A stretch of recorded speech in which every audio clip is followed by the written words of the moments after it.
الله أكبر الله أكبر الله أكبر لا إله إلا الله الله أكبر الله أكبر ولله الحمد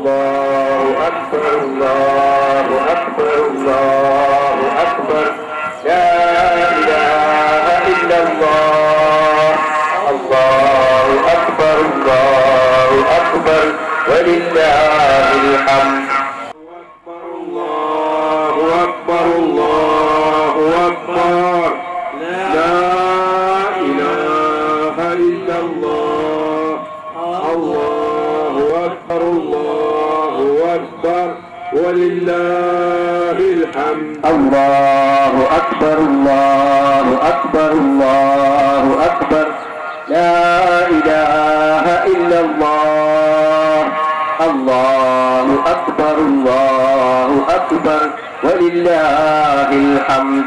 السلام عليكم ورحمة الله وبركاته. الحمد لله رب العالمين والصلاة والسلام على أشرف المرسلين وعلى آله وصحبه أجمعين. إن أريد إلا الإصلاح ما استطعت وما توفيقي إلا بالله عليه توكلت وإليه أنيب. പ്രിയമുള്ള സഹോദരന്മാരെ, സഹോദരികളെ, അല്ലാഹുവിന്റെ മഹത്തായ അനുഗ്രഹത്താൽ ഈദുൽ ഫിത്ർ ആഘോഷിക്കുന്നതിന് അവൻ നമുക്ക് അവസരമൊരുക്കിയിരിക്കുകയാണ്. ഒരു മാസത്തെ വ്രതാനുഷ്ഠാനത്തിന് ശേഷം അല്ലാഹു സുബ്ഹാനഹു വ തആലക്ക് നന്ദി പ്രകടിപ്പിച്ചുകൊണ്ട് സത്യവിശ്വാസികൾ ഈദ് ആഘോഷിക്കുന്ന ഈ വേളയിൽ പ്രധാനപ്പെട്ട ചില കാര്യങ്ങൾ നിങ്ങളുടെ ശ്രദ്ധയിൽപ്പെടുത്തുവാൻ ഞാൻ ഉദ്ദേശിക്കുകയാണ്. അതിൽ ഒന്നാമത്തെ കാര്യം, പരിശുദ്ധ റമളാനിന്റെ സന്ദേശത്തോട്, അതിന്റെ ഉള്ളടക്കത്തോട് നീതി പുലർത്തിക്കൊണ്ടുള്ള ഒരു നിലപാട് ജീവിതത്തിൽ നമ്മൾ നിലനിർത്തണം എന്നതാണ്. റമളാൻ നമുക്ക് പല മൂല്യങ്ങളും നേടിത്തന്നിട്ടുണ്ട്. 29 ദിവസത്തെ നമ്മുടെ ജീവിതത്തിൽ വളരെ പ്രാധാന്യപൂർവ്വം നമ്മൾ പരിഗണിച്ചിരുന്ന മൂല്യങ്ങൾ, അതിൽ പ്രധാനപ്പെട്ട കാര്യമാണ് നമസ്കാരം എന്ന് പറയുന്നത്. നമസ്കാരം അതിന്റെ സമയത്ത് നിലനിർത്തുക. നമസ്കാരത്തിന്റെ ഒരു സമയം നിശ്ചയിച്ചിട്ടുണ്ട് അല്ലാഹു സുബ്ഹാനഹു വ തആല. ആ സമയത്ത് തന്നെ അതിന്റെ കൃത്യതയോടെ, അതിന്റെ ചിട്ടവട്ടങ്ങളോടെ അത് നിർവഹിക്കുക എന്നത് റമളാനിൽ നാം ശീലമാക്കിയതും കണിശമായി പുലർത്തിപ്പോന്നതുമായ ഒരു കാര്യമാണ്. റമളാൻ വിട പറഞ്ഞതിന് ശേഷവും ഒന്നാമത്തെ സ്വഫിൽ തന്നെ സ്ഥാനം പിടിക്കുവാനും കൃത്യമായി നമസ്കാരം അതിന്റെ സമയത്ത് നിലനിർത്തുവാനും സത്യവിശ്വാസികൾ ശ്രദ്ധിക്കണം. കാരണം ഇന്ന സ്വലാത്ത കാനത്ത് അലൽ മുഅ്മിനീന കിതാബൻ മൗഖൂത, നമസ്കാരം എന്ന് പറയുന്നത് സമയബന്ധിതമായി നിർവഹിക്കുന്നതിന് വേണ്ടി അല്ലാഹു നിശ്ചയിച്ചിട്ടുള്ള ഒരു കർമ്മമാണ്. അതുകൊണ്ട് ആ വിഷയത്തിൽ നമസ്കാരം മാത്രമല്ല, മറ്റ് ആരാധനാ അനുഷ്ഠാനങ്ങളുടെ കാര്യത്തിലും ഖുർആൻ പാരായണം ഉൾപ്പെടെയുള്ള പരിശുദ്ധ റമളാനിൽ നമ്മൾ ശീലമാക്കിയതും നിലനിർത്തിയതും റമളാൻ നമുക്ക് നേടിത്തന്നതുമായിട്ടുള്ള ഈ മൂല്യങ്ങളുടെ കാര്യത്തിൽ ഒരു വിട്ടുവീഴ്ചയുമില്ലാത്ത നിലപാട് സത്യവിശ്വാസികൾ മുറുകെ പിടിക്കണം എന്നാണ് ഈ സന്ദർഭത്തിൽ ഒന്നാമതായിട്ട് എനിക്ക് ഉണർത്തുവാനുള്ളത്. രണ്ടാമത്തെ കാര്യം, നമ്മെ സംബന്ധിച്ചിടത്തോളം ഒരു സത്യവിശ്വാസി സ്വർഗത്തിൽ പോകണമെങ്കിൽ റസൂലുള്ളാഹി സ്വല്ലല്ലാഹു അലൈഹി വസല്ലമ പഠിപ്പിച്ചു, സത്യവിശ്വാസി സ്വർഗത്തിൽ പോകണമെങ്കിൽ കുടുംബ ബന്ധം സ്ഥാപിച്ച് നിലനിർത്തുക എന്നത് വളരെ പ്രധാനപ്പെട്ട കാര്യമാണ്. നമസ്കാരം നിലനിർത്തുക, സക്കാത്ത് നൽകുക തുടങ്ങിയ കാര്യങ്ങളോടൊപ്പം അല്ലാഹുവിൽ പങ്കു ചേർക്കാതിരിക്കുക, നമസ്കാരം നിലനിർത്തുക, സക്കാത്ത് നൽകുക പോലെയുള്ള സുപ്രധാനങ്ങളായ കാര്യങ്ങളോടൊപ്പം സ്വർഗപ്രവേശനത്തിന് അർഹമാകുന്ന ഘടകങ്ങളിൽ റസൂലുള്ള എണ്ണിയിട്ടുള്ള ഒന്നാണ് കുടുംബ ബന്ധം സ്ഥാപിച്ചു നിലനിർത്തുക എന്ന് പറയുന്നത്. സിലത്തുർ റഹം, കുടുംബ ബന്ധം അതിന്റെ യഥാവിധി, അതിന്റെ പ്രാധാന്യക്രമത്തോടുകൂടി സ്ഥാപിച്ചു നിലനിർത്തുന്നതിൽ നമ്മൾ ഓരോരുത്തരും ശ്രദ്ധിക്കുകയും അങ്ങനെ വല്ല ബന്ധത്തിലും വിള്ളലിട്ടിട്ടുണ്ടെങ്കിൽ ആ ബന്ധം സ്ഥാപിക്കുന്നതിന്റെ ഒരു പ്രാരംഭം, ഒരു തുടക്കമാകാൻ പറ്റിയ ഈ സന്തോഷത്തിന്റെ വേള അതിന് പ്രയോജനപ്പെടുത്തുകയും ചെയ്യണം എന്നതാണ് രണ്ടാമതായിട്ട് ഉണർത്തുവാനുള്ള കാര്യം. മൂന്നാമത്തത്, റമളാൻ മാസത്തിലെ മൂല്യങ്ങളോട് റമളാൻ വിട പറയുന്നതോടുകൂടി തന്നെ സലാം പറയുന്ന പ്രകൃതമുള്ള ആളുകളുണ്ട്. ശഅബാൻ മാസത്തിന്റെ നാഥനും ശവ്വാൽ മാസത്തിന്റെ നാഥനും തന്നെയാണ് റമളാനിന്റെയും റബ്ബ് എന്ന് നമ്മളെല്ലാവരും മനസ്സിലാക്കണം. അതുകൊണ്ട് തന്നെ നമ്മുടെ ജീവിതത്തിന്റെ എല്ലാ എല്ലാ മേഖലയിലും റമദാനിലെ ആ മൂല്യങ്ങളെ മുറുകെ പിടിക്കണം. റമദാനിൽ നമ്മളുടെ ഇഷ്ടങ്ങളെയും അനിഷ്ടങ്ങളെയും നമ്മൾ തീരുമാനിച്ചത് അള്ളാഹുവിന്റെ ഇഷ്ടത്തെയും അനിഷ്ടത്തെയും പരിഗണിച്ചുകൊണ്ടാണ്, നമ്മളുടെ തന്നിഷ്ടമനുസരിച്ചല്ല. അതുകൊണ്ട് തന്നെ അള്ളാഹുവിന്റെ ഇഷ്ടങ്ങൾ പരിഗണിച്ചും അവൻ അനിഷ്ടകരമായതൊക്കെ പരിത്യജിച്ചും നിലകൊള്ളുന്ന ഒരു ശീലം റമദാനിലേതുപോലെ റമദാൻ അല്ലാത്ത കാലഘട്ടത്തിലും റമദാൻ അല്ലാത്ത സന്ദർഭത്തിലും സത്യവിശ്വാസികൾ മുറുകെ പിടിക്കണം. ഒരിക്കലും തന്നെ റമദാൻ വിട പറയുന്നതോടുകൂടി റമദാനിന്റെ പുണ്യങ്ങളോട് സലാം പറയുന്ന അവസ്ഥയും അതിലൂടെ വീണ്ടും പഴയ വഴിതെറ്റിയ ജീവിതത്തിലേക്ക് പോകുന്ന സ്ഥിതിവിശേഷവും ഒരിക്കലും തന്നെ നമുക്കുണ്ടാകാൻ പാടില്ല എന്ന് ഈ സന്ദർഭത്തിൽ ഞാൻ നിങ്ങളുടെ ശ്രദ്ധയിൽപ്പെടുത്തുകയാണ്. മറ്റൊരു കാര്യം, ഇവിടെ കൂടിയിരിക്കുന്ന രക്ഷിതാക്കളോടാണ് എനിക്ക് പറയുവാനുള്ളത്. നിങ്ങളുടെ മക്കളെ ഇസ്ലാമികമായ തർബിയത്ത് നൽകിക്കൊണ്ട് വളർത്തണം. ഇസ്ലാമികമായ തർബിയത്ത് നൽകിക്കൊണ്ട് മക്കളെ വളർത്തി ഈ കാലഘട്ടത്തിന്റെ വെല്ലുവിളികളെ നേരിടാൻ പ്രാപ്തരായ, യോഗ്യരായ, അഭിമാനബോധമുള്ള, ദീനിന് വേണ്ടി ആത്മാർത്ഥതയോടെയും അന്തസ്സോടെയും അഭിമാനത്തോടെയും തലയുയർത്തി എഴുന്നേറ്റ് നിൽക്കാൻ പറ്റുന്ന പൗരന്മാരായിട്ട് നമ്മുടെ മക്കളെ വളർത്തുവാൻ രക്ഷിതാക്കൾ പ്രത്യേകം ശ്രദ്ധിക്കേണ്ടതുണ്ട്.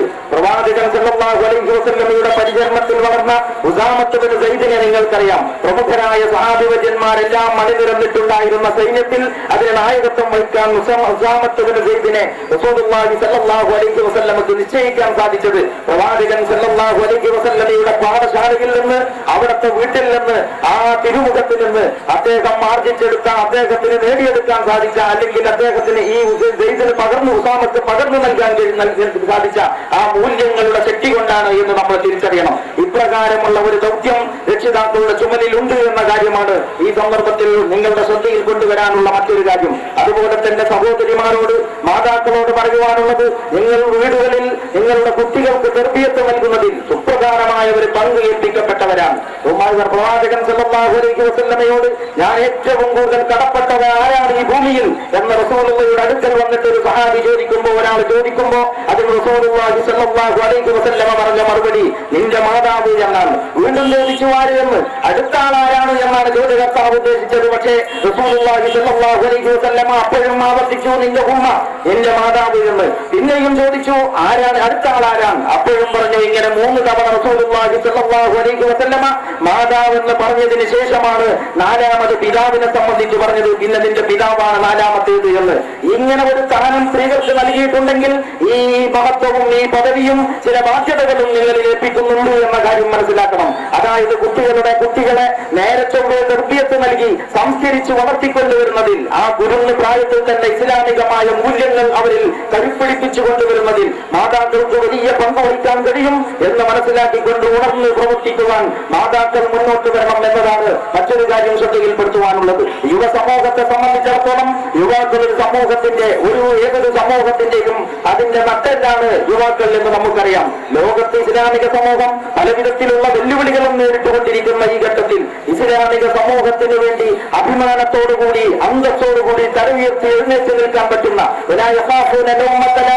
ഒരാക്ഷേപകന്റെയും ആക്ഷേപത്തിന് പുല്ലിന് വില വെക്കാതെ, പുല്ലിന്റെ വില കൽപ്പിക്കാതെ അള്ളാഹുവിന്റെ പ്രീതി കാംക്ഷിച്ചുകൊണ്ട് അവന്റെ ദീനിന് വേണ്ടി ഔചിത്യത്തോടും ദിശാബോധത്തോടും കൂടി എഴുന്നേറ്റ് നിന്ന് പ്രവർത്തിക്കുവാൻ യുവസമൂഹം മുന്നോട്ട് വരണമെന്നാണ് യുവാക്കളോട് എനിക്ക് പറയുവാനുള്ളത്. യുവാക്കളുടെ സാന്നിധ്യം ഇസ്ലാമിക സമൂഹത്തിന്റെ ശക്തിയും അഭിമാനവുമാണ്. ഇസ്ലാമിക സമൂഹത്തിന്റെ മുന്നോട്ടുള്ള പ്രവാഹം ഈ യുവതയുടെ ചലനാത്മകതയെ ആശ്രയിച്ചിരിക്കുന്നു എന്ന് നിങ്ങൾ അറിയണം. അങ്ങനെ നമുക്ക് നമ്മുടെ കയ്യിൽ നിന്ന് നഷ്ടപ്പെട്ടതും ജൂതന്മാർ കൈയടക്കി വെച്ചിരിക്കുന്നതുമായ ബൈത്തുൽ മുഖദ്ദസിന്റെ വിമോചനം ഉൾപ്പെടെയുള്ള വമ്പിച്ച ഉത്തരവാദിത്തങ്ങൾ ഏറ്റെടുത്ത് നിർവഹിക്കുന്നതിന് മുന്നിൽ നിൽക്കാൻ ഈ യുവസമൂഹം പര്യാപ്തരും പ്രാപ്തരും സന്നദ്ധരും സജ്ജരുമായിരിക്കണം എന്നാണ് യുവസമൂഹത്തോട് പറയാനുള്ളത്. ഈ ഇസ്ലാമിക സമൂഹത്തെ സംബന്ധിച്ചിടത്തോളം എല്ലാവരും അല്ലാഹുവിന് ശുക്ർ ചെയ്ത് അവന് വഴിപ്പെട്ട് അവന്റെ നിയമങ്ങളനുസരിച്ച് ജീവിക്കുകയാണെങ്കിൽ അല്ലാഹുവിന്റെ സഹായം നമുക്കുണ്ടാകും. അല്ലാഹുവിന്റെ സഹായം ഉണ്ടെങ്കിലേ നമുക്ക് രക്ഷപ്പെടാൻ കഴിയൂ. അല്ലാഹു കഴിയുന്നിട്ടുണ്ടെങ്കിൽ മറ്റെന്തുകൊണ്ടും നമുക്ക് രക്ഷപ്പെടുക സാധ്യമല്ല. ഈ ഒരു ഇത്രയും കാര്യങ്ങളാണ് ഖതീബ് അവർ തന്റെ ഖുതുബയിൽ പറഞ്ഞതിന്റെ ചുരുക്കം എന്ന നിലക്ക് ഇപ്പോൾ നിങ്ങളുടെ ശ്രദ്ധയിൽപ്പെടുത്താനുള്ളത്. ഇതോടനുബന്ധിച്ച് ഒന്ന് രണ്ട് കാര്യങ്ങൾ കൂടി പറഞ്ഞ് ഞാൻ എന്റെ സംസാരം അവസാനിപ്പിക്കുന്നതാണ്. നമുക്കെല്ലാവർക്കും അറിയാം, ഇന്നലെ വരെ നമുക്ക് ഈ പകൽ സമയത്ത്, റമദാനിന്റെ ഈ പകൽ സമയത്ത് അന്നപാനീയങ്ങൾ നമ്മൾ ഉപേക്ഷിച്ചിരുന്നു. ഭക്ഷണം കഴിക്കുന്നത് നിഷിദ്ധമായിരുന്നു. ഇന്നൊരാൾ ഭക്ഷണം കഴിക്കില്ല എന്ന് തീരുമാനിച്ചാൽ അതാണ് നിഷിദ്ധം. എന്താണ് ഇത് നമുക്ക് നൽകുന്ന പാഠം? എന്താണ് ഇത് നമുക്ക് നൽകുന്ന സന്ദേശം? നമ്മുടെ വിത്തങ്ങളെയോ നമ്മുടെ വിത്തങ്ങളുടെയും അനിഷ്ടങ്ങളുടെയും മാനദണ്ഡം, നമുക്ക് ചെയ്യാൻ പറ്റുന്നതും ചെയ്യാൻ പറ്റാത്തതും തീരുമാനിക്കേണ്ടത് ആര് എന്ന ചോദ്യത്തിന് ഉത്തരം നമ്മളോട് കൽപ്പിക്കുവാനും നിരോധിക്കുവാനും അധികാരമാർക്ക് എന്ന വിഷയത്തിലുള്ള തീർപ്പ്, ഇതൊക്കെ നമുക്ക് റമദാൻ പരമ്പര കൃത്യമായി പഠിപ്പിച്ചു തരുന്നുണ്ട്. അതായത് നമ്മുടെ ഇഷ്ടവും അനിഷ്ടവും തീരുമാനിക്കുന്നതല്ലാകുവാൻ, നമ്മൾ എന്ന് തിന്നണം എന്ന് തിന്നണ്ട എന്ന് തീരുമാനിച്ചതല്ലാകുവാൻ, ഇന്നലെ വരെ പകലിൽ നിഷിദ്ധമായതെല്ലാം ഇന്ന് അല്ലാഹു നമുക്ക് അനുവദിച്ചിരിക്കുകയാണ്. റമദാൻ വളരെ പുണ്യമാക്കപ്പെട്ട മാസമാണ്. റമദാനിൽ അല്ലാഹുവിന്റെ പ്രീതിയുടെ കവാടം നമ്മുടെ മുമ്പിലുണ്ട് എന്ന് നമ്മൾ മനസ്സിലാക്കി. പക്ഷെ ഒരു കാര്യവും കൂടി നമ്മൾ മനസ്സിലാക്കണം.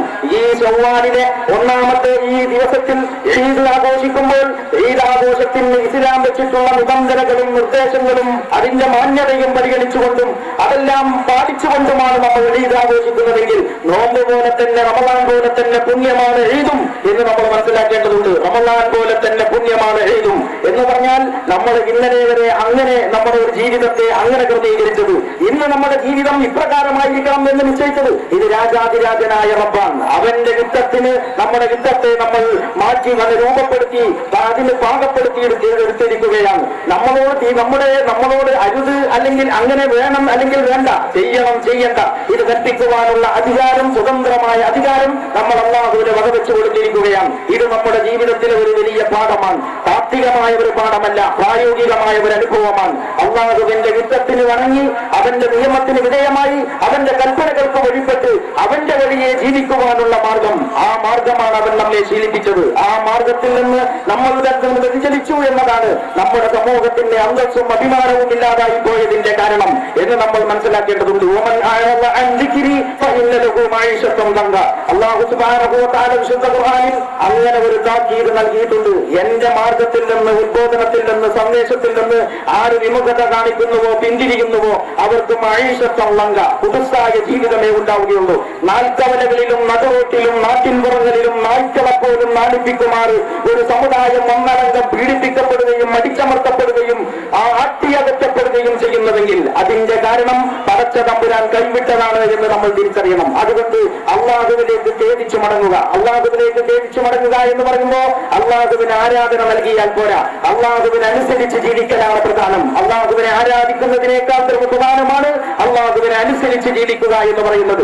ഏത് തട്ടിപ്പ് നടത്തിക്കൊണ്ടിരിക്കുന്നവനും, ഏത് ബ്ലൂഫിലിയൻ നിർമ്മാതാക്കൾക്കും, ഏത് സെക്സ് റാക്കറ്റ് നടത്തുന്നവർക്കും, ഏത് ബാങ്ക് കവർച്ചക്കും കള്ളനോട്ടടിക്കും നേതൃത്വം നൽകുന്നവർക്കും, ഏത് അധോലോക പ്രവർത്തനങ്ങളിൽ ഏർപ്പെട്ടവർക്കും ഇടത്തൊന്ന് വന്ന് അല്ലാഹുവിനെ ആരാധിക്കാൻ ഒരുപക്ഷെ സാധിച്ചെന്ന് വരും. അതേസമയം അല്ലാഹുവിനുള്ള അനുസരണത്തിൽ നിലയുറപ്പിക്കാൻ ഒരാൾ തീരുമാനിച്ചാൽ അത് പിന്നെ അയാൾക്ക് എല്ലാ ഈ തോന്നിയാസങ്ങളുമായിട്ട് മുന്നോട്ട് പോകാൻ കഴിയില്ല. അതുകൊണ്ട് അല്ലാഹുവിനുള്ള അനുസരണത്തിൽ ജീവിതത്തെ അരക്ക് തുറപ്പിക്കുന്നതിന്റെ പ്രായോഗിക പരിശീലനമാണ് പരിശുദ്ധ റമദാൻ നമുക്ക് പകർന്നു നൽകിയിട്ടുള്ളത്.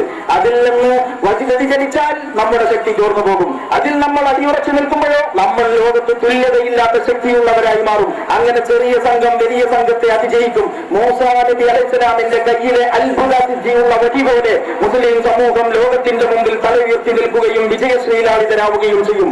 ഈ ഒരു സന്ദേശം മുസ്ലിം സമൂഹം മനസ്സിലാക്കേണ്ടതാണ്. ലോകത്തെ ഇന്ന് നടന്നുകൊണ്ടിരിക്കുന്ന സംഭവ വികാസങ്ങളെ ഈ ഒരു അടിസ്ഥാനത്തിൽ നമ്മൾ വിലയിരുത്തണം. ഇസ്ലാമിന് നേരെ, ഇസ്ലാമിക സമൂഹത്തിന് നേരെ, പീഡിതരും ദുർബലരുമായ രാജ്യങ്ങൾക്ക് നേരെ അക്രമങ്ങൾ അഴിച്ചുവിട്ടുകൊണ്ട് സംഹാര താണ്ഡവമായിരുന്ന മുതലാളിത്ത സാമ്രാജ്യത്വം നിന്ന് അതിന്റെ കോട്ടക്കൊത്തളങ്ങളിൽ തന്നെ നിലനിൽപ്പിന് വേണ്ടിയിട്ട് അഭയം കിട്ടാതെ ഉഴറിക്കൊണ്ടിരിക്കുന്നുവെന്ന് നിങ്ങൾക്ക് കാണാവുന്നതാണ്. അപ്പോൾ കാലഘട്ടത്തിൽ ചുമരത്തിൽ കാര്യമായ മാറ്റം വന്നിരിക്കുന്നു.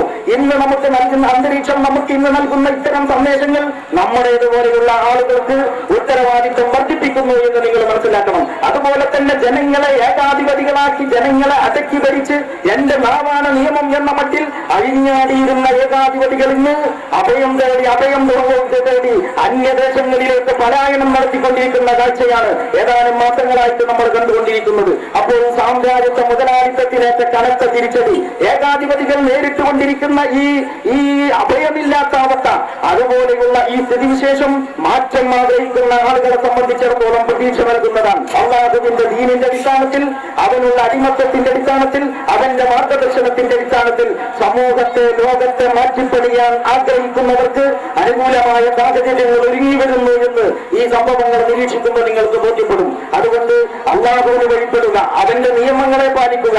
ആ ഇച്ഛക്ക് അടിമപ്പെട്ടുകൊണ്ടുള്ള പ്രവർത്തനങ്ങളിൽ നിന്നാണ് ഇച്ഛകൾക്ക് ഓരോരുത്തരും അവരവരുടെ ഇച്ഛക്ക് അമിതമായ സ്ഥാനം നൽകി അതിന്റെ പിന്നാലെ പോയപ്പോഴാണ് ലോകത്ത് കുഴപ്പങ്ങൾ ഉണ്ടായിട്ടുള്ളത്. കുഴപ്പങ്ങളില്ലാതാകണമെങ്കിൽ ആ രാജ്യത്തെ കവർന്നു പിടിച്ചിരിക്കുന്ന അഴിമതി എന്ന് പറയുന്ന വലിയ ദുരന്തത്തിൽ നിന്ന് മനുഷ്യ സമൂഹത്തെയും രാജ്യത്തെയും രക്ഷപ്പെടുത്തണമെങ്കിൽ മനുഷ്യർ കേവലമായ നിയമനിർമ്മാണം കൊണ്ട് മാത്രം സാധ്യമല്ല. മനുഷ്യ മനസ്സിൽ മൗലികമായ ചില മാറ്റങ്ങൾ ഉണ്ടാകേണ്ടതുണ്ട്. ആചാരപരമായ ഒരു മതത്തിന് ഒരുപക്ഷെ ഈ മാറ്റങ്ങൾ സാധ്യം ഉണ്ടാക്കിയെടുക്കാൻ കഴിഞ്ഞുകൊള്ളണമെന്നില്ല.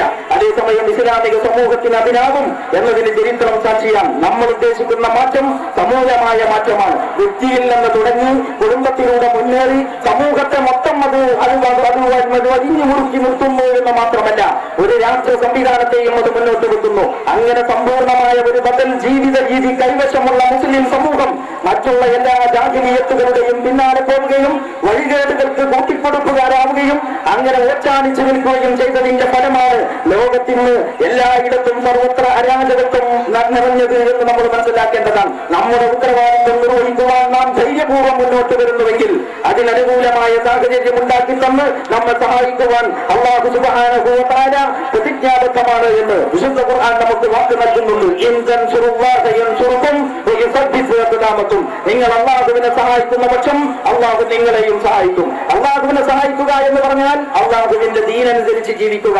ദീനിന്റെ സ്വന്തം ജീവിതത്തിൽ അല്ലാഹുവിന്റെ ദീനനുസരിച്ച് ജീവിതത്തെ ക്രമീകരിക്കുക. ആ ദീനിന്റെ സന്ദേശം മറ്റുള്ളവരിലേക്ക് എത്തിക്കുക. എന്നിട്ട് അതനുസരിച്ച് വ്യക്തിതലം മുതൽ കുടുംബം തുടങ്ങി സമൂഹത്തെ മൊത്തം അതനുസരിച്ച് മാറ്റിപ്പണിയാനുള്ള പ്രക്രിയയിൽ സമാധാനപൂർവ്വം നിരന്തരമായി ഏർപ്പെട്ടുകൊണ്ടേയിരിക്കുക. ഈ വഴിയിലാണ് നിങ്ങളുള്ളതെങ്കിൽ ഈ ജാഹിലിയത്തിന്റെ നടുക്കടലിൽ നിന്ന് രക്ഷപ്പെടാനുള്ള വഴികൾ അല്ലാഹു സുബ്ഹാനഹു വ തആല നിങ്ങൾക്ക് തുറന്നു തരും. അങ്ങനെ നിങ്ങൾ ഉദ്ദേശിക്കുന്നത് പോലെ വഅദല്ലാഹു അല്ലദീന ആമനൂ മിൻകും വഅമിലു സ്വാലിഹാത്ത് ലയസ്തഖ്ലിഫന്നകും ഫിൽ അർളി കമാ ഇസ്തഖ്ലഫ അല്ലദീന മിൻ ഖബ്ലിഹിം വലയുമക്കിനന്ന ലകും ദീനകും അല്ലദീ ഇർതദാലകും. വിശുദ്ധ ഖുർആൻ അങ്ങനെ ഒരു വാഗ്ദാനം നൽകുന്നുണ്ട്. ഈ ഇന്നുള്ള ഈ അവസ്ഥയുണ്ടല്ലോ, ഈ അരാജകത്വവും ഈ അസമാധാനാന്തരീക്ഷവും ഉണ്ടല്ലോ, ഈ ഇസ്ലാമിന് നിലയും വിലയുമില്ലാത്ത ദീനിനെ പരിഗണിക്കാത്ത മുസ്ലിം എന്ന് പറഞ്ഞാൽ അന്തത്തോടുകൂടി പുറത്തിറങ്ങി നടക്കാൻ പറ്റാത്തതും യാത്ര ചെയ്യാൻ പറ്റാത്തതുമായ ഈ സ്ഥിതിവിശേഷമുണ്ടല്ലോ, ഇതിങ്ങനെ തന്നെയായിരിക്കും എന്നും എന്നാണോ നിങ്ങൾ വിചാരിക്കുന്നത്? നിന്ദിതരും പീഡിതരുമായിരിക്കും നിങ്ങൾ എന്നാണോ നിങ്ങൾ വിചാരിക്കുന്നത്? ഇത് മുസ്ലിമായതിന്റെ ഒരു അനിവാര്യതയാണ് എന്ന നിലക്ക് സഹിക്കുകയും ക്ഷമിക്കുകയും ചെയ്തുകൊണ്ട് അങ്ങനെ പോവുകയാണ് വേണ്ടത് എന്നാണോ നിങ്ങൾ വിചാരിക്കുന്നത്? എങ്കിൽ അല്ലാഹു പറയുന്നു അങ്ങനെയല്ല. അല്ലാഹുവിൽ വിശ്വസിക്കുകയും സൽക്കർമ്മങ്ങൾ അനുഷ്ഠിക്കുകയും ചെയ്യുന്ന ആളുകൾക്ക് അല്ലാഹു വാഗ്ദാനം ചെയ്തിരിക്കുന്നു. നിങ്ങൾക്ക് മുമ്പുള്ളവർക്ക് അല്ലാഹു ഭൂമിയിൽ ആധിപത്യവും സ്ഥിരതയും നിലയും വിലയും ഒക്കെ നൽകിയതുപോലെ നിങ്ങൾക്കും ഭൂമിയിൽ ആധിപത്യവും സ്ഥിരതയും നിലയും വിലയും ഒക്കെ ഉണ്ടാക്കും. എന്നിട്ട് വലയുമക്കിനന്നലകും ദീനകും തീർത്ഥവാദകും. നിങ്ങളുടെ ഈ ജീവന്റെ ജീവനായി നിങ്ങൾ നെഞ്ചോടേറ്റിയ നിങ്ങളുടെ പ്രിയപ്പെട്ട ദീനുണ്ടല്ലോ, ആ ദീനിന് ഈ ഭൂമിയിൽ ഒരു അന്തസ്സുള്ള സ്ഥിതിവിശേഷം ഉണ്ടാക്കും. ഈ എല്ലാ ഭീകരതയുടെയും ഭയവിഹ്വലതയുടെയും സ്ഥിതിവിശേഷങ്ങൾക്ക് ശേഷം വളരെ നിർഭയമായ ഒരു നല്ല ശാന്തമായ ഒരു അന്തരീക്ഷത്തിലേക്ക് നിങ്ങളുടെ ഈ യാത്ര ചെന്ന് അവസാനിക്കും. അങ്ങനെ ഒരു നല്ല പ്രശോഭിതമായ ഒരു ചക്രവാളത്തിൽ ചക്രവാളം നിങ്ങളുടെ മുമ്പിൽ പൊട്ടിവിരിയും. നിങ്ങൾക്ക് സമാധാനം കളിയാടും, ശാന്തത കൈവരും. നിങ്ങളുടെ കാര്യങ്ങൾ മുഴുക്കെ നിങ്ങളുടെ കയ്യാലെ തീരുമാനിക്കുന്ന തിരിവരും. അതിന് പക്ഷേ എന്ത് വേണം? നിങ്ങൾ അല്ലാഹുവിന് വഴങ്ങി വിധേയമായി ജീവിക്കണം, അവന് വഴിപ്പെട്ട് ജീവിക്കണം. അനുസരണം അല്ലാഹുവിന് പരിപൂർണമായും സമർപ്പിച്ച് അതനുസരിച്ച് അതിൽ അടിയുറച്ചു നിന്ന് പ്രവർത്തിക്കുവാൻ നിങ്ങൾ സന്നദ്ധമാണോ? ശിർക്കിന്റെ ബഹുദൈവത്വത്തിന്റെ ആരാധനയുടെ എല്ലാ രൂപങ്ങളിൽ നിന്നും ഏതൊക്കെ രൂപങ്ങളിലൂടെ ശിർക്ക് കടന്നു വരുന്നുവോ ആ എല്ലാ വഴികളിൽ നിന്നും പരിപൂർണമായും വിട്ടുമാറി ഏകദൈവാരാധനയുടെ ഏകനായ അല്ലാഹുവിന്റെ പരമാധികാരം അംഗീകരിച്ച് അനുസരണം അവനാക്കി നിയമനിർമ്മാണത്തിന്റെ പരമാധികാരം ഉൾപ്പെടെ ജീവിതത്തിന്റെ മുഴുവൻ മേഖലയിലും അല്ലാഹുവിനെ അപ്രകാരം അംഗീകരിച്ചുകൊണ്ട് നിങ്ങൾ നിലകൊള്ളാൻ സന്നദ്ധമാണോ എങ്കിൽ ഇത് നൽകിയ അവസ്ഥ വരും എന്ന് അല്ലാഹു നമുക്ക് വാഗ്ദാനം നൽകുന്നു. അല്ലാഹുവിന്റെ ഈ വാഗ്ദാനം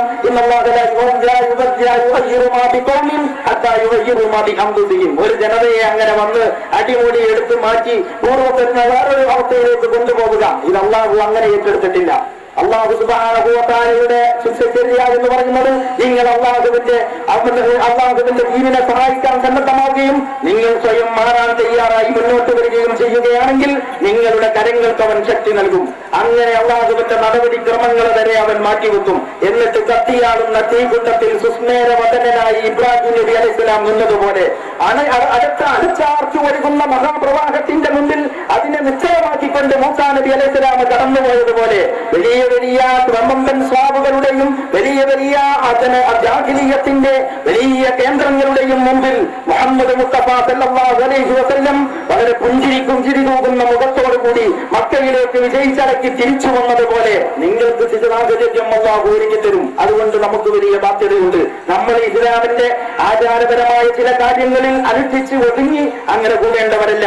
നമ്മളൊരു തലമുറയെ മാറ്റിപ്പണിയേണ്ടവരാണ്. ഈ തലമുറയെ മാറ്റിപ്പണിയാൻ പറ്റുന്ന സാഹചര്യം, അതിനുവേണ്ട കരുത്ത്, അതിനുവേണ്ട പ്രാപ്തി അല്ലാഹു ഈ റമളാനിലൂടെ നമുക്ക് നേടിത്തന്നിരിക്കുന്നു. അത് കൈമോശം വരാതെ സൂക്ഷിക്കുക, അതിനെ കൂടുതൽ പരിപോഷിപ്പിക്കുക, അതിനെ വികസിപ്പിക്കുകയും പ്രചരിപ്പിക്കുകയും ചെയ്യുക.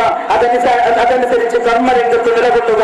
എങ്കിൽ ഒരു തലമുറയെ മാറ്റിപ്പണിയാനുള്ള ദൗത്യത്തിൽ ഈ എളിയവനായ എനിക്കും ഒരു പങ്കുണ്ടായിരുന്നുവെന്ന് സമാധാനിച്ചുകൊണ്ട് ഈ ലോകത്തോട് നിങ്ങൾക്ക് വിട പറയാൻ കഴിയും. നമ്മുടെ ജീവിതം ഈ ഭൂമിയിൽ അടയാളപ്പെടുത്തപ്പെടും. അങ്ങനെ നമ്മുടെ തലമുറകൾ നമുക്ക് വേണ്ടി പ്രാർത്ഥിക്കും. നന്മയിൽ അധിഷ്ഠിതമായ ഒരു സമൂഹ നിർമ്മിതിയിൽ നമുക്കുണ്ടായ ആ പങ്കിന് പകരം അല്ലാഹു സുബ്ഹാനഹു വ തആല അവന്റെ സ്വർഗ്ഗത്തിൽ നമുക്ക് സ്ഥാനം നൽകി നമ്മെ അനുഗ്രഹിക്കും. ഇതാണ് ഇസ്ലാം ഒരു മനുഷ്യനെ സംബന്ധിച്ചിടത്തോളം ഇസ്ലാമികമായ ഏറ്റവും വലിയ സായുജ്യം, ഇസ്ലാമികമായ ഏറ്റവും വലിയ വിജയം. ആ വിജയത്തിന്റെ പാതയിൽ തലയും മുറുക്കി ദിശാബോധത്തോടുകൂടി ഏകാഗ്രചിത്തരായി മുന്നോട്ട് പോകാൻ എല്ലാവർക്കും സാധിക്കണം എന്ന് ഈ സന്ദർഭത്തിൽ വളരെ ശക്തിയായ ഭാഷയിൽ ഞാൻ ആവശ്യപ്പെടുകയാണ്. അങ്ങനെ നമ്മൾ അല്ലാഹുവിനെ സമർപ്പിച്ചാൽ അല്ലാഹു നമ്മെ രക്ഷിക്കും. അങ്ങനെ അല്ലാഹുവിന്റെ കാവലുള്ള അവന്റെ രക്ഷയ്ക്ക് വിധേയമാകുന്ന സത്യവിശ്വാസികളുടെ കൂട്ടത്തിൽ പടച്ച തമ്പുരാൻ നമ്മെ എല്ലാവരെയും ഉൾപ്പെടുത്തുമാറാകട്ടെ. നമ്മുടെ ഭാഗത്തിൽ നിന്ന് സംഭവിച്ചു പോയ വീഴ്ചകളും തെറ്റുകുറ്റങ്ങളും പോരായ്മകളും റഹ്മാനും റഹീമുമായ റബ്ബ് നമുക്ക് വിട്ടുപുറത്ത് മാപ്പാക്കി തരുമാറാകട്ടെ. നമ്മുടെയും നമ്മോട് പ്രാർത്ഥിക്കാൻ വസിയത്ത് ചെയ്തവരുടെയും എല്ലാ നല്ല ഉദ്ദേശങ്ങളെയും അല്ലാഹു സുബ്ഹാനഹു വ തആല സഫലമാക്കുമാറാകട്ടെ. നമ്മുടെ കൂട്ടത്തിൽ നിന്ന് അല്ലാഹുവിലേക്ക് യാത്ര പോയ നമ്മുടെ പലരുടെയും മാതാക്കൾ, പലരുടെയും പിതാക്കൾ, സഹോദരന്മാർ, സഹോദരിമാർ, ഇങ്ങനെ പലരും കഴിഞ്ഞ റമളാനിൽ ഇതുപോലെ നമ്മൾ ഈദിൽ ഒരുമിച്ച് കൂടിയപ്പോൾ നമ്മുടെ കൂടെ ഉണ്ടായിരുന്ന പലരും അല്ലാഹുവിന്റെ വിളിക്ക് ഉത്തരം ചെയ്ത് നമ്മോട് വിട പറഞ്ഞു പോയിട്ടുണ്ട്. പടച്ച തമ്പുരാൻ ആ സഹോദരന്മാരെയും സഹോദരിമാരെയും അനുഗ്രഹിക്കുമാറാകട്ടെ. അവരുടെ വർദ്ധതയായ ജീവിതം സ്വർഗീയമാക്കുമാറാകട്ടെ. എന്നാൽ ധാരാളം ആളുകൾ ഇതുപോലെ ഈദ് ആഘോഷിക്കാൻ കഴിയാതെ തടവറകളിലും ജയിലുകളിലും സ്വന്തം നടുവിൽ തെറ്റും ചെയ്യാതെ തന്നെ കുറ്റവാളികളല്ലാതെ തന്നെ തടവറകളിലും ജയിലുകളിലുമായിട്ട് കഴിഞ്ഞുകൂടുന്ന ആളുകൾ ലോകത്തിന്റെ വിവിധ ഭാഗങ്ങളിലുണ്ട്. അല്ലാഹുവിന്റെ ദീനിനു വേണ്ടിയും ദീനിന്റെ വിജയത്തിനു വേണ്ടിയും പ്രവർത്തിച്ചതിന്റെ പേരിൽ തടവിലടക്കപ്പെട്ട മുഴുവൻ സഹോദരങ്ങൾക്കും അല്ലാഹു ധൈര്യവും പ്രദാനം ചെയ്യുമാറാകട്ടെ. കൂടുതൽ നല്ല സ്വതന്ത്രമായ ഒരു അന്തരീക്ഷത്തിൽ ഇസ്ലാമിന് വേണ്ടി പ്രവർത്തിക്കുവാൻ അവർക്കും നമുക്കും അല്ലാഹു സുബ്ഹാനഹു വ തആല അവസരം നൽകുമാറാകട്ടെ. നമ്മുടെ സന്താനങ്ങളെ അല്ലാഹു അനുഗ്രഹിക്കുമാറാകട്ടെ. നമ്മുടെ ഇണകളെ അല്ലാഹു അനുഗ്രഹിക്കുമാറാകട്ടെ. പടച്ചവനെ ഞങ്ങൾ റമളാനിന്റെ രാത്രിയിലും പകലിലുമായി നിർവഹിച്ച ചെറുതും വലുതുമായ എല്ലാ കാര്യങ്ങളെയും നീ സ്വീകരിക്കണേ തമ്പുരാനെ. ഞങ്ങൾക്ക് അർഹമായ പ്രതിഫലം നൽകണേ അല്ലാഹ്. പടച്ചവനെ അടുത്ത റമളാനിലെയും പിന്നെയും റമളാനിലെയും ഇങ്ങനെ ഒരുപാട് റമളാനുകളെ സ്വീകരിച്ച് ഞങ്ങളുടെ ജീവിത റെക്കോർഡിനെ ശുദ്ധീകരിക്കുവാനും നല്ല അവസ്ഥയിൽ നിന്നെ കണ്ടുമുട്ടുവാനുമുള്ള ഭാഗ്യം ഞങ്ങൾക്ക് നീ നൽകണേ അല്ലാഹ്. اللهم اغفر للمؤمنين والمؤمنات والمسلمين والمسلمات الأحياء منهم والأموات إنك مجيب الدعوات يا قاضي الحاجات طيب ثوابهم واجعل الجنة مأواهم. اللهم اجعل يومنا خيرا من أمسنا واجعل غدنا خيرا من يومنا ولا تجعل الدنيا أكبر همنا ولا مبلغ علمنا ولا غاية مرامنا ولا إلى النار مصيرنا. اللهم آت أنفسنا تقواها وزكها أنت خير من زكاها أنت ربها ووليها ومولاها يا أرحم الراحمين. اللهم إنا نسألك حبك وحب من يحبك وكل عمل يقربنا إلى حبك. ربنا آتنا في الدنيا حسنة وفي الآخرة حسنة وقنا عذاب النار. ربنا تقبل منا إنك أنت السميع العليم وتب علينا إنك أنت التواب الرحيم. ربنا اغفر لنا ولإخواننا الذين سبقونا بالإيمان ولا تجعل في قلوبنا غلا للذين آمنوا ربنا إنك رؤوف رحيم. اللهم صل وسلم وبارك على سيدنا محمد وعلى آله وصحبه أجمعين وآخر دعوانا الحمد لله رب العالمين. السلام عليكم ورحمة الله وبركاته.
നേടാനുള്ള നെട്ടോട്ടത്തിനിടയിൽ നഷ്ടമാകുന്ന ആയുസ്സിൽ അനശ്വര നേട്ടങ്ങൾക്കുള്ള കരുത്തു പകരാൻ നേരറിവിന്റെ നിറുനിലാവട്ടവുമായി Sarga creations Indian Islamic association Mansoura Doha Qatar. ദൃശ്യശ്രാവ്യ മാധ്യമങ്ങളിലെ ആധുനിക സങ്കേതങ്ങളെ അതിനൂതന രീതിയിൽ ഉപയുക്തമാക്കിക്കൊണ്ട് നേരറിവിന്റെ സത്യസാക്ഷ്യങ്ങൾ നിങ്ങളുടെ കൈകളിലെത്തിക്കുന്നു Sarga creations Indian Islamic association Mansoura Doha Qatar.